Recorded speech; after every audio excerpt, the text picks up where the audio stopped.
Jerusalem post के अनुसार Iran के नेता अयातुल्ला अली खामेनेई के हिब्रू भाषा में सोशल मीडिया प्लेटफॉर्म एक्स पर खोले गए नए अकाउंट को सिर्फ 2 पोस्ट के बाद सस्पेंड कर दिया गया है। रविवार को खामेनेई ने अपने नए अकाउंट से पोस्ट लिखा, इजराइल शासन ने गलती की और ईरान के संबंध में अपनी गणना में बहुत बड़ी गलती की है। हम उसे समझाएंगे कि ईरानी राष्ट्र के पास क्या शक्ति, क्षमता, पहल और इच्छा है। इससे पहले खामेनेई के अकाउंट से हिब्रू भाषा में ये पहली पोस्ट शनिवार को आई थी, जिसमें लिखा था कि दयालु अल्लाह के नाम पर। बता दें कि ये दोनों पोस्ट पिछले हफ्ते ईरान के सैन्य ठिकानों पर इजराइल के हमले के बाद आए थे। इसके बाद इस अकाउंट को एक्स ने सस्पेंड कर दिया। अपने मुख्य एक्स अकाउंट पर खामेनेई अक्सर हिब्रू में पोस्ट करते हैं, अक्सर इजराइल के खिलाफ कड़ी भाषा का इस्तेमाल करते हैं।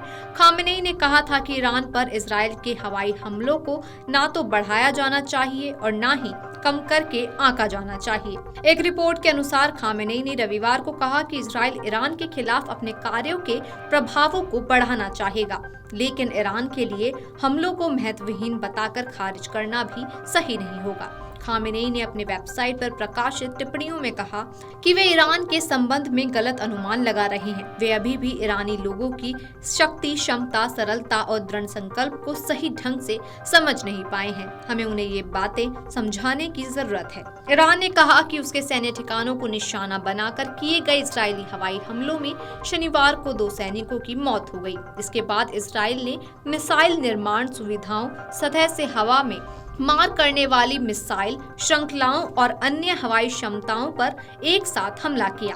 बाद में इसने कहा कि हवाई हमले ने ईरान के 1 अक्टूबर के मिसाइल हमले पर अपनी प्रतिक्रिया समाप्त कर ली है और कहा कि उसके युद्धक विमान सुरक्षित लौट आए हैं और मिशन पूरा हो गया है। ईरान की वायुसेना ने तेहरान, खुजेस्तान और इलम प्रांतों में सैन्य ठिकानों पर हमलों की पुष्टि की, जिससे सीमित क्षति हुई।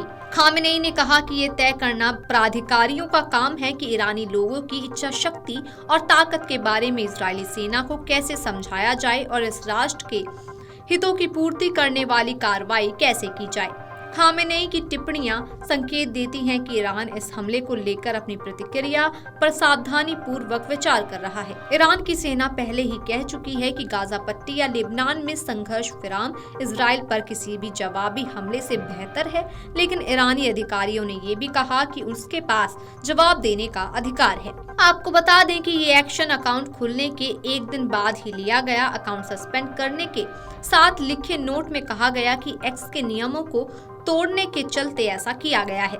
बताया जाता है कि इस अकाउंट के जरिए खामेनेई इजराइल के खिलाफ नफरत फैला रहे थे।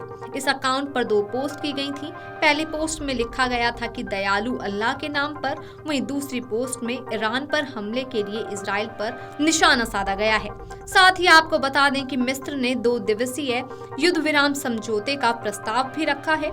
इसके तहत गाजा में 4 इजरायली बंधकों को इजराइल में बंद फलस्तीनी कैदियों के बदले में रिहा किया जाएगा।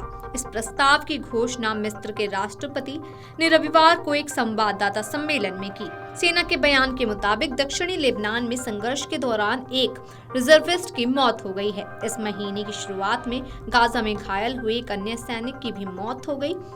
इसमें कहा गया कि पहला सैनिक कल मारा गया, जबकि 4 अन्य की मृत्यु की घोषणा पहले ही कर दी गई थी। सेना ने कहा कि दूसरा सैनिक 18 अक्टूबर को उत्तरी गाजा में घायल हो गया था। Video desk amarujala.com। अगर आप ये वीडियो YouTube पर देख रहे हैं तो हमारे चैनल को सब्सक्राइब कर बेल आइकन दबाएं और Facebook पर देख रहे हैं तो हमारे पेज को लाइक करें। 8 मिलियन+ सब्सक्राइबर, आपके इस भरोसे के लिए बहुत धन्यवाद।